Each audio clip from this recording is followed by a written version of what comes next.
Assalaamu calaykum waraxmatullah. Waxaan idiin soo gudbinaynaa qaybtii labaad ee sheekadii ninkii ugu hantida badnaa Baabila. Waa riyo aad u qurux badan dhabtii, balse sidee riyada sidan dhan u quruxda badan u keentay in weli sidii taaladii aad meel istaagan tahay? Koobi ayaa sidaa ku warceliyey. Waxa aan markii aan toosay ee aan garawsaday marnaanshaha boorsadayda igalay dareen kacdoon ah iyo u qaadan waa.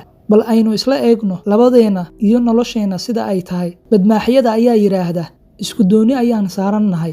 Hadda labadeenu bal aynu doonidan nolosheena isla qaadaan dhigno. Caruurnimadeennii isku meel ayaan wax ka baran jirnay. Markii aan dhalinyarada ahayna rayraynta ayaan wada qaybsan jirnay. Haddii aynu weynaanay markasta dad iska agdhow oo jaal ah ayaynu wada ahayn. Waxa aanu ku qanacsanaanay in saacado aad u tiro badan shaqayno. Haddana waxa aan shaqaynayno si dhib yari ah inooga wada baxaan. Shilinbireedyo aad u tiro badan ayaa ina soo galay sanadihii la soo dhaafay. Sidaas oo ay tahayna rayraynta hantiilanimadu waa wax aynu riyo kali ah ku ognahay. Bal eeg oo iduhu maxaynu ka duwannahay? Waxa aynu ku noolnahay magaalada ifka ugu hantida badan. Dadka socdaalka ah ayaan markasta ka maqalnaa ayaga oo oranaya meel la hanti ah ama u hanti dhow Baabila haba yaraatee ma jirto. Hanti ayaa astaan u ah magaaladan. Haddana aniga iyo adiga waa aynu ka qatannahay. Kala bar noloshaadii oo aad shaqo dhabar jab ah ku soo jirtay ayaad maanta ka faro maran tahay oo aad aniga i weydiisanaysaa 2 shilin bireed ah oo aad la maqnaatid ilaa iida. Maxaa aan ku iraahdaa? Ma ku dhahaa hoo waatan boorsadaydii ee kala bax waxa ku jira oo dhan? Maya, taasi ma awoodo oo aniguba adiga ayaan kula mid ahay oo boorsadaydu waa ay maran tahay. Maxaa ina haysta? Maxaynu u awoodin in aan helno dahab iyo lacag aan ku iibsan karno cunto iyo dhar inta aan rabno? Bal ilmaheena dib u eeg, miyaysan qaadi doonin raadkeena? Miyaan caruurteena kuwa ay dhalaan iyo kuwa ay sii dhalaanba u baahnayn in ay dahab iyo lacag yeeshaan? Mise waxa ay ku gowracan yihiin in sideena oo kale ay nolol adag ku jiraan? Koobi ayaa yiri, jaalkaygow, weligay adiga oo sidaan u hadlaya ma aanan arag. Bansar ayaa yiri, weligay sidaas oo kale uma aanan fikirin. Ilaa iyo saaka inta isoo martay ayaa keenaysa in aan sidaas u fikiro.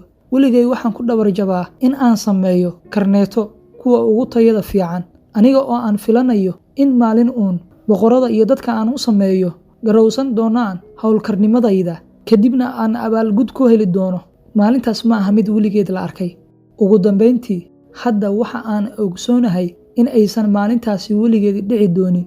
Sidaas darteed waan murugeysanahay.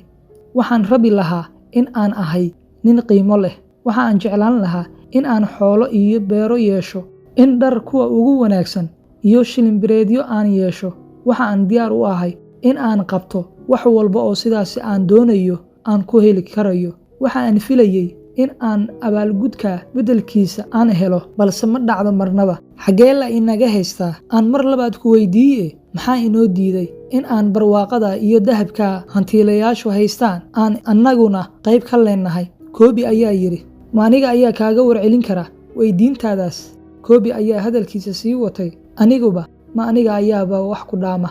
Dhaqaalaha isoo gala dhaqso ayuu ku dhammaadaa. Mar kasta waa in aan qorsheeyo oo aan ka walwalo in aan qoyskayga baahi ku seexan. Haddana sidaas oo ay tahay waxaa qalbigayga ku weyn sidii aan ku gadan lahaa kaban ka weyn midka aan haysto, si aan dhawaaq kan ka sii fiican kan hadda aan sameeyo aan u helo.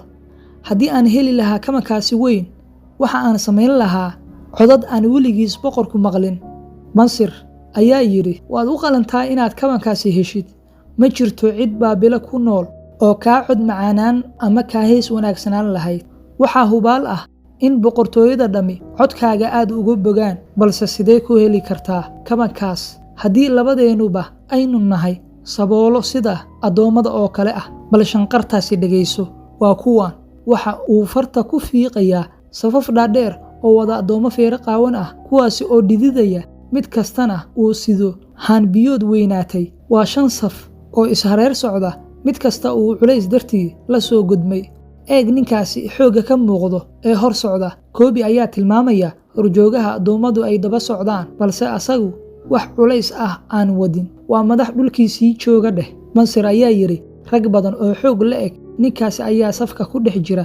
Isagoo hadalkiisa sii wata, Mansir ayaa yidhi, rag badan oo caddaan, madow, gaduud, jaadad walba leh ayaa safafka ku wada jira oo addoommo ah dhammaantood maalinta oo dhan.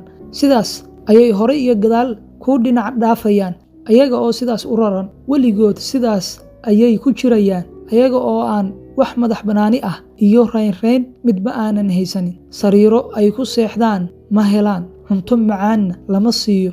Waa xayawaano masaakiin ah. Waa aan ka naxsanahay aniguba. Waxaa ii muuqata in aad i tusaysid in aad ka yara nolol fiican tahay kuwaasi oo aynu dad madax bannaan isugu yeerno. Waa runtaa Koobiyow, waa wax laga diirnaxo. Sidaas oo ay tahay, innaguna ma doonayno sanadka kan ka dambeeya gaarno anaga oo nolosha adag ku jirna. Waa aan shaqaynaa oo haddana shaqaynaa, haddana meel ma gaarayno. Miyaa aysan habboonaan lahayn in aynu raadinno sida dadka kale dahabka ku helaan? Koobi ayaa weydiiyey. Waa runtaa, waa hubaal in aynu ogaanayno sirta ku jirta haddii aynu raadinno kuwa og. Mansir ayaa ku warceliyey. Intaas ayaan kusoo gabagabeynaynaa sheekadii qaybtii labaad ee ninka ugu hantida badan Baabila. waad ku mahadsantahay daawashadaada. Haddaba haddii aad ku cusub tahay channelka Ogaalsan, subscribe dheh si ay kuu soo gaaraan muuqaaladeena cusub.